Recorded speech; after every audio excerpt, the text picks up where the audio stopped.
They say family is the safest place in the world, but for me, it was where hell began. There are pains you can't see with your eyes. There are wounds no one believes because they don't bleed on the outside. Have you ever lived in a family where everyone smiles in front of others? But behind closed doors, there's a chilling silence. Have you ever tried to scream, to cry for help, but no one listened? Worse, they told you it was all in your head. Today's story is about a girl who went through the worst right inside her own childhood room, filled with dolls and crayon drawings. A child betrayed by her own brother, denied by her own father, abandoned by the world, and yet, somehow, she survived. She raised a child born from darkness and turned that child into the brightest light of her life. This is not just a story of pain. It's a journey of tears and unimaginable strength. Of a mother the world forgot, who never once forgot herself. And if you've ever felt alone, ever wanted to give up, or ever asked, why do these terrible things happen to me? Watch this story to the end, because maybe, just maybe, you'll find a part of yourself in every word. My name is Jessica Randall. I was born in 1951 in a small town called Oak Ridge, Tennessee, a place of grassy fields, red brick churches, and golden afternoons that stretched across front porches. But it was also the place where, inside a small bedroom lined with dolls on shelves and drawings on the walls, I lost my childhood. I lost the last shred of safety a child could cling to. I used to believe that if I was good, if I stayed quiet, if I didn't bother anyone, then my family would love me and protect me. I was wrong. I was 13 when my older brother, Tony, the one I called Tony, walked into my room at midnight and shattered everything. I didn't understand what was happening. I froze. All I knew was that after that night, I was no longer the same. But even worse than the assault was what happened when I told the truth. My father said I made it up, said I was a sinful girl, that the belly swelling beneath my dress at just 14 years old was nothing more than imagination. I became the shame of the family. And Tony? He remained the golden child, the hero, the perfect big brother. They say family is supposed to be the safest place. But for me, it was where the nightmare began. My name is Jessica Randall. I was born in 1951 in Oak Ridge, a small town in Tennessee.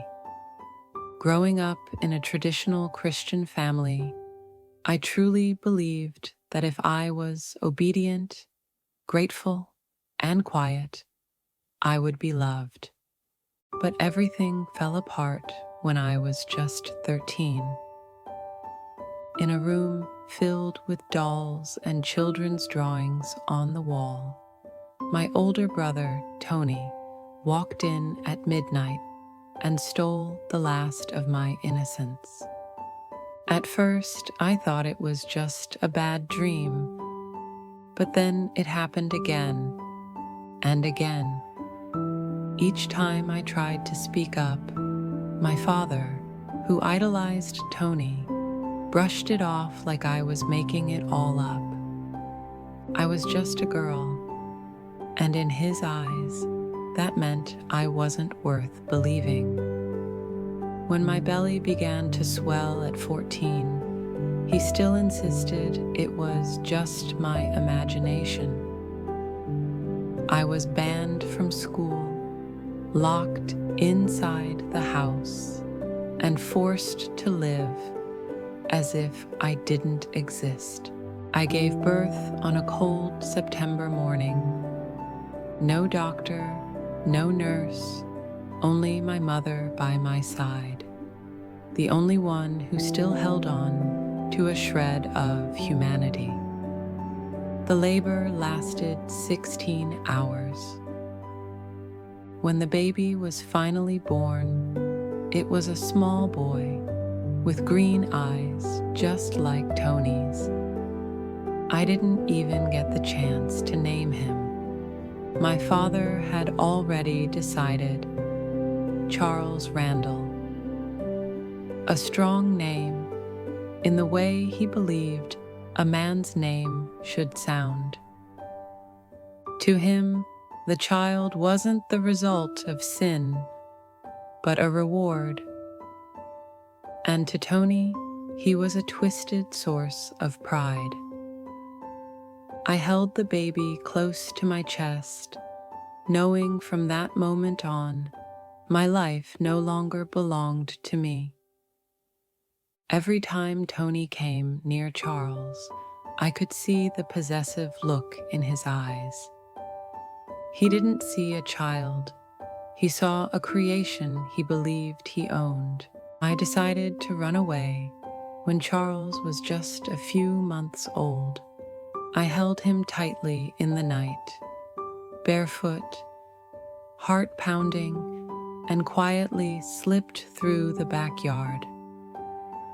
But I didn't make it to the main road. My father caught me. He dragged me back and beat me savagely. Tony stood behind him, watching coldly, like a prison guard. My mother could only cry, clutching Charles in her arms. I woke up on the kitchen floor, my face swollen, my body bruised and aching. My mother leaned down and whispered in my ear, "Not yet, my child. You have to stay alive first." I swallowed my tears, but I swore there would be a next time, and I would not fail. The second time, I planned everything carefully. I saved every penny I could find, watched the household routines, and chose a rainy night to muffle my footsteps. I told no one. I carried Charles out of that house, out of that hell. We boarded a night bus. When the driver asked where we were headed, I simply said, "As far as $2 can take us." He nodded, and we left. No looking back, no tears, just the cold wind and my arms wrapped tightly around my baby boy. Charles and I spent months wandering from place to place, in abandoned warehouses, under church eaves. I begged for food, did odd jobs, traded labor for a meal. When Charles got sick, I had no money for medicine. There were moments I truly believed I would die on the streets.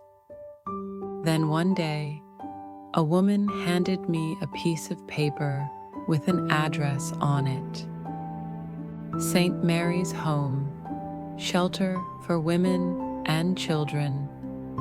I walked all night to get there. When the door opened, a gentle voice said, "If you're ready, this can be your home." I broke down in tears. For the first time in years, I felt safe. At St. Mary's, I learned to sew. I cared for my child, took in mending jobs, and eventually opened a small stall at the market. Every dollar I earned was clean. No blood, no pain, no shame. Charles grew up to be kind, smart, and full of light. He didn't know who his father was. I never told him until one day.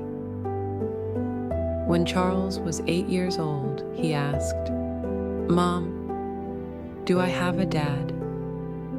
I froze. My heart tightened. I couldn't lie, but I couldn't tell him the whole truth either. I said, "Your father isn't with us, but because of him, I have you." My son nodded, then wrapped his arms around me and said, "Then having you is all I need." That night, I cried, but I cried out of relief, because my child, born from darkness, had chosen the light. Now, at 73, I live in a small house with a garden full of purple flowers. Charles has a family of his own. My grandchildren often run into my arms and say, "Grandma, tell us another story." And I do. I tell them stories with all the gentleness I once dreamed of receiving. I tell them without fear, because I've learned that pain can only be defeated when we're brave enough to name it. If you're watching this video and you've been hurt by someone in your own family, if you've ever wanted to disappear from this world, please remember, you are not wrong. You didn't deserve what happened. And you can keep living just like I did. I am Jessica. I am not a victim. I am a survivor.